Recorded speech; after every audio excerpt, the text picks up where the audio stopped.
श्री शिव महापुराण षष्ठी कैलास संहिता अथा प्रथमोध्यायः व्यास जी से शौनकादि ऋषियों का संवाद। नमः शिवाय सांबाय सगणाय ससूनवे प्रधान पुरुषेशाय सर्गस्थित अत्यंत हेतवे। जो प्रधान प्रकृति और पुरुष के नियंता तथा सृष्टि पालन संहार के कारण हैं, उन पार्वती सहित शिवजी को पार्षदों और पुत्रों के साथ नमस्कार है। ऋषि बोले, हमने अनेक आख्यानों से समन्वित मनोहर उमा संहिता सुनी।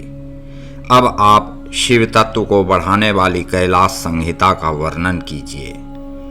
व्यास जी बोले, हे वत्स, शिव तत्व से युक्त दिव्य तथा उत्कृष्ट कैलाश नामक संहिता का वर्णन कर रहा हूँ। आप लोग प्रेम पूर्वक सुनिए।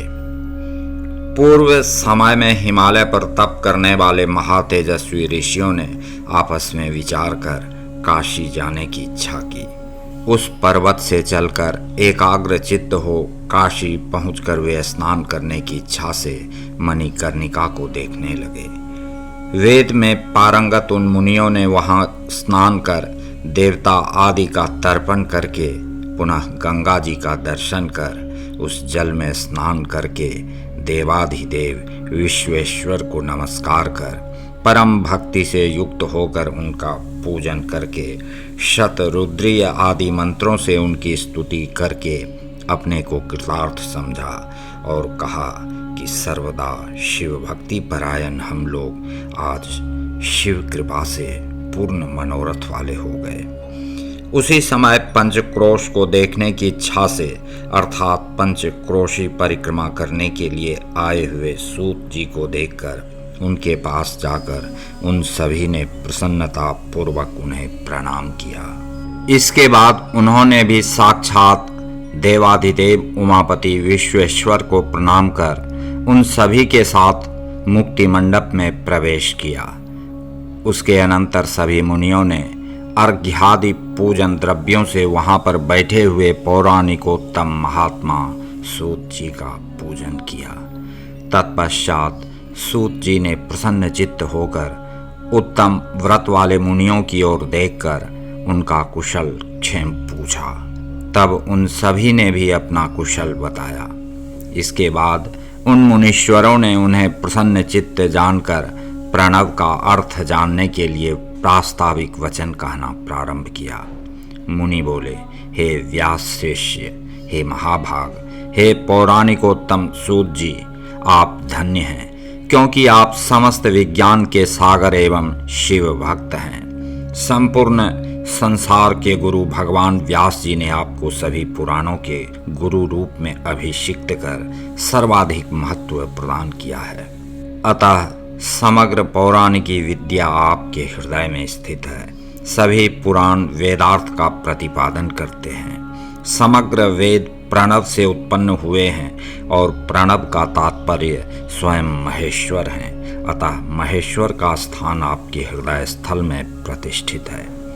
हम लोग आपके मुख कमल से निकलते हुए सुंदर मकरंद सदृश प्रणवार्थ रूप अमृत को पीकर संताप रहित हो जाएंगे। हे महामते, आप ही हम लोगों के विशेष गुरु हैं, कोई दूसरा नहीं। अतः आप परम कृपा पूर्वक महेश्वर के श्रेष्ठ ज्ञान का उपदेश कीजिए। उनके इस वचन को सुनकर व्यास जी के परम प्रिय शिष्य विद्वान सूत जी, गणेश, कार्तिकेय, साक्षात महेश्वर, शिलाद के पुत्र तथा सुयशा के पति प्रभु नंदेश्वर, सनत कुमार तथा व्यास जी को नमस्कार कर यह कहने लगे। सूत जी बोले, हे पाप रहित महाभाग्यशाली मुनियों, आप लोग धन्य हैं, जो कि आप लोगों की ऐसी अत्यंत दृढ़मति है, वह पापियों के लिए सर्वथा दुर्लभ है। हे महर्षियों, पूर्व समय में पराशर पुत्र गुरुदेव व्यास जी ने नैमिषारण्य निवासी मुनियों को जो उपदेश दिया था, उसी को मैं आप लोगों से कह रहा हूँ। जिसके सुनने मात्र से मनुष्यों में शिव भक्ति उत्पन्न हो जाती है। अब आप लोग सावधान होकर परम प्रसन्नता के साथ उसे सुनिए।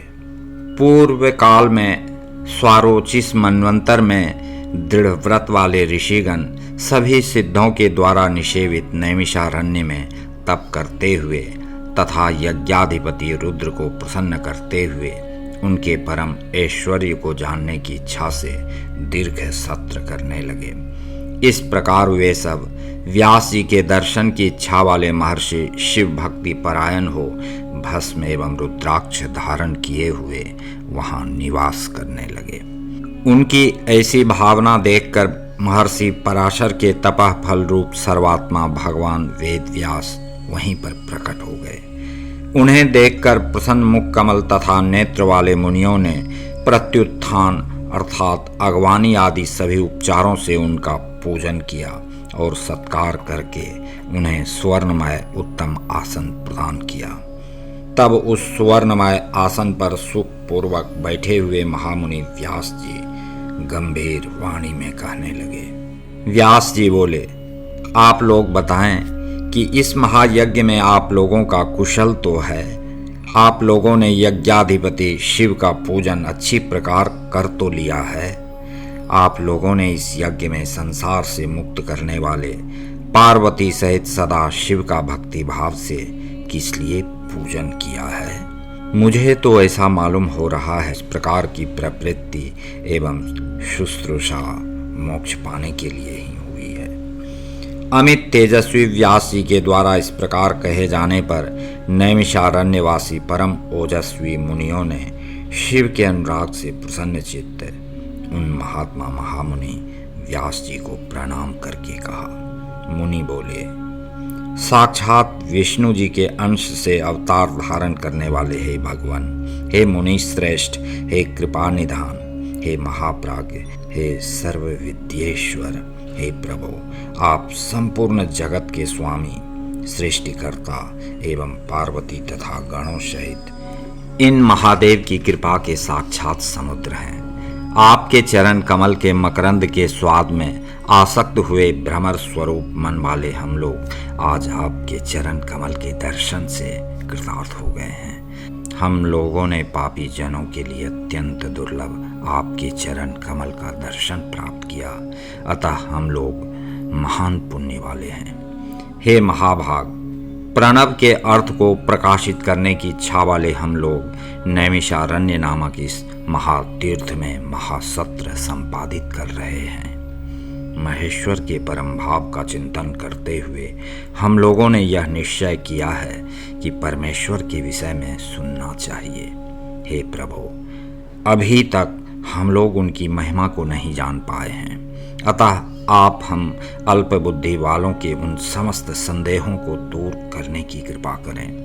इस त्रिलोकी में आपके अतिरिक्त कोई दूसरा इस संशय को दूर करने वाला नहीं है। अतः हे दयानिधे, आप इस अपार तथा अथाह भ्रम सागर में डूबते हुए हम लोगों को शिव ज्ञान रूपी नौका से पार कर दीजिए। हम लोग शिव की उत्तम भक्ति के तत्वार्थ को जानने के लिए श्रद्धा युक्त हैं। इस प्रकार वेदों में पारंगत मुनियों के द्वारा प्रार्थना किए जाने पर समस्त वेदार्थ के ज्ञाताओं में मुख्य शुकदेव के पिता महामुनि व्यास जी वेदांत के सार सर्वस्व प्रणव रूप तथा संसार से मुक्त करने वाले पार्वती सहित परमेश्वर का अपने हृदय कमल में ध्यान करके प्रसन्न चित्त होकर कहने लगे।